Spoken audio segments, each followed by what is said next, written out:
मित्रों नमस्कार, मैं पंडित पुरुषोत्तम सती एस्ट्रोबद्री.com से आपके सामने प्रस्तुत हूं अधिमास पर जानकारी लेकर। जैसा कि आप लोग जानते ही हैं कि विगत 17 सितंबर 2020 से अधिमास प्रारंभ हो गया है। कुछ लोग इसको मलमास के नाम से जानते हैं तो कुछ लोग इसको पुरुषोत्तम मास के नाम से जानते हैं। आपके सामने कोई भी नाम आए, इसका तात्पर्य एक ही होता है और इसके विषय में आज हम विस्तार से चर्चा करने वाले हैं। मित्रों, हमारी सनातन संस्कृति में दो प्रकार के मास होते हैं। एक होता है सौर मास और दूसरा होता है चंद्रमास। चंद्रमा की गति के आधार पर जो माह होता है उसको हम चंद्रमास कहते हैं और सूर्य की गति के आधार पर जो हमारे महीने बनाए गए हैं उसको हम सौर मास कहते हैं। जो सूर्य होता है वो एक राशि में 30.44 डेज यानी कि 30 दिन से थोड़ा अधिक समय एक राशि में रहता है, तो इस ड्यूरेशन को हम सौर मास कहते हैं। वहीं जो चंद्रमा होता है जिसका मूवमेंट सन के मूवमेंट्स के रिलेटिवली फास्ट होता है, ये पूरा 12 राशियों का जो जोडियाक होता है वो 29.53 डेज में कंप्लीट करता है। तो एक सर्कल पूरा करने में जो मून को टाइम ड्यूरेशन लगता है उसको हम चंद्रमास कहते हैं। तो यहां पर आप देख रहे हैं कि जो सौर मास और चंद्रमास है उन दोनों के बीच में एक डिफरेंस क्रिएट हो गया है। अगर हम इसको एक्सटेंड करें एक साल के लिए, तो जो सौर मास हैं, अगर 12 सौर मास का जो टाइम ड्यूरेशन होगा वो 365.25 डेज होगा। वहीं जो मून है चंद्रमास के 12 चंद्रमास का जो समय होगा वो 354.36 डेज होगा। यानी कि जो डिफरेंस क्रिएट होता है वो 10.87 डेज का होता है। अगर हम इस डिफरेंस के साथ और आगे बढ़े, एक साल के आगे बढ़े, तो हर 32.5 मंथ्स में जो एक डिफरेंस क्रिएट होता है वो एक चंद्रमास के ड्यूरेशन के बराबर क्रिएट हो जाता है। यानी कि दूसरे शब्दों में अगर कहें तो हर 33वां महीना यानी कि every 33 months will be the adhimas, और ये चंद्रमास में जो चंद्रवर्ष में ही होगा। क्योंकि चंद्रमा का जो मूवमेंट होता है वो फास्ट होता है सन के मूवमेंट से। तो अधिमास जब जिस साल भी अधिमास आता है यानी कि हर 33वें महीने में अधिमास आता है, यानी कि 3.5 साल करीब में अधिमास आता है। तो जिस भी वर्ष अधिमास आता है उस वर्ष चंद्र वर्ष में 13 महीने होते हैं और सौर वर्ष में 12 महीने होते हैं।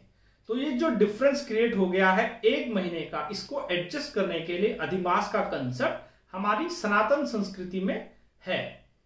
और इसका दूसरा कारण ये भी होता है कि अगर हम इस एक महीने के डिफरेंस को एडजस्ट नहीं करेंगे तो हमारे जो पर्व और त्योहार होते हैं, पर्व और त्योहार हम जानते हैं कि चंद्रमा के मूवमेंट के हिसाब से ही मनाए जाते हैं। अगर हम इसको इस टाइम डिफरेंस को एडजस्ट नहीं करेंगे तो हमारे पर्व और त्योहार होते हैं वो ऋतु से अभी अलाइंड होते हैं कि हर पर्टिकुलर ऋतु में ये त्योहार मनाया जाएगा और इस ऋतु में दूसरा त्योहार मनाया जाएगा।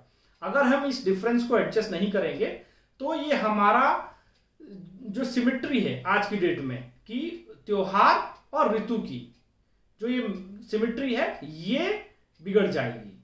जैसा कि हम लोग जानते ही हैं कि हमें, जैसे एक उदाहरण के तौर पर हम अगर होली को लें, होली मार्च या अर्ली अप्रैल में आती है। अगर हम इसको टाइम को एडजस्ट नहीं करेंगे अधिमास के द्वारा तो हो सकता है कि कभी आपकी होली जून में आए, कभी हो सकता है सितंबर में आए।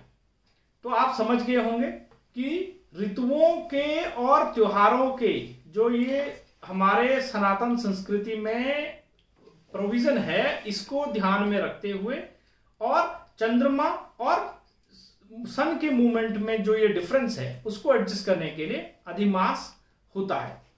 अब अगला प्रश्न ये होता है, कई लोग पूछते हैं कि पंडित जी पहली बार ऐसा हुआ है कि पितृपक्ष खत्म होने के बाद नॉर्मली होता है कि अगले दिन से ही नवरात्रे प्रारंभ हो जाते हैं। इस बार पहली बार ऐसा हुआ है कि पितृपक्ष खत्म हुआ उसके एक महीने बाद नवरात्रि प्रारंभ हो रही है। तो ऐसा नहीं है। इससे पहले सन 2001 में भी ऐसा ही हुआ था जब आश्विन मास अधिमास था और पितृपक्ष खत्म होने के बाद एक महीने का टाइम था नवरात्रि प्रारंभ होने में। तो हर 19 साल में ऐसा दिखता है। अब अगली अगर आप देखेंगे कि अगला ये कब होगा तो 2039 में सेम चीज होगी जब पितृपक्ष खत्म होगा, पितृपक्ष खत्म होने के बाद और नवरात्रि के बीच में 1 महीने का डिफरेंस आएगा अधिमास का।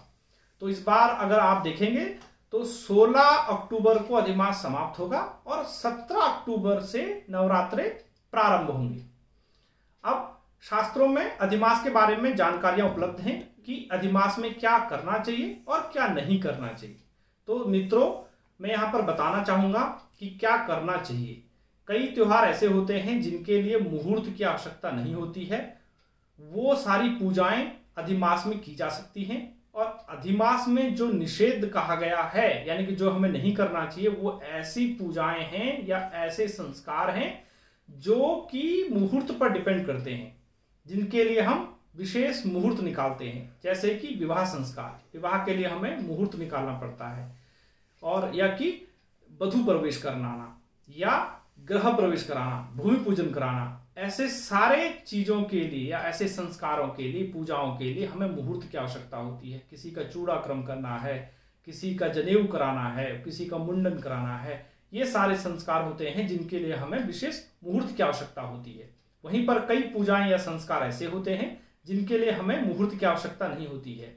उदाहरण के तौर पर अगर किसी का बच्चा पैदा हुआ है तो जो संतान उत्पत्ति के 11वें दिन में नॉर्मली हम नामकरण करते हैं। तो नामकरण टाइम बाउंड संस्कार है कि इतने दिनों में हमें नामकरण कराना ही है, इसके लिए हमें कोई मुहूर्त की आवश्यकता नहीं होती है। वहीं पर छठे दिन में हम षष्ठी देवी की पूजा करते हैं। तो षष्ठी देवी की पूजा छठे दिन ही होगी, चाहे वो अधिमास हो चाहे ना हो, क्योंकि इसके लिए मुहूर्त की आवश्यकता नहीं होती है। उसके इस अतिरिक्त कुछ पूजाएं होती हैं जो अधिमास में विशेष फलदायी होती हैं, जैसे कि सत्यनारायण भगवान की कथा करना, रुद्राभिषेक करना या भागवत करना, जप करना। ये सारे जो पूजाएं होती हैं ये अधिमास में विशेष फलदायी होती है। देवी भागवत में कहा गया है कि ऐसी पूजाएं जब हम अधिमास में करते हैं तो नॉर्मल टाइम से अगर कंपेयर करें तो अधिमास में 10 टाइम्स अधिक फल देती हैं। इसीलिए मित्रों, मैं कहना चाहूंगा कि ऐसा नहीं होता है कि अधिमास में कोई भी पूजाएं नहीं हो सकती हैं।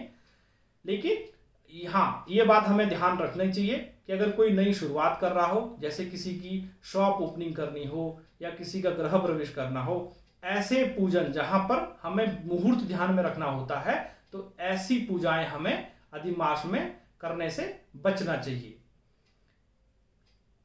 अगर आपके मन में कोई और प्रश्न होता है या शंकाएं होती हैं तो आप हमें कमेंट बॉक्स में जरूर बताइए।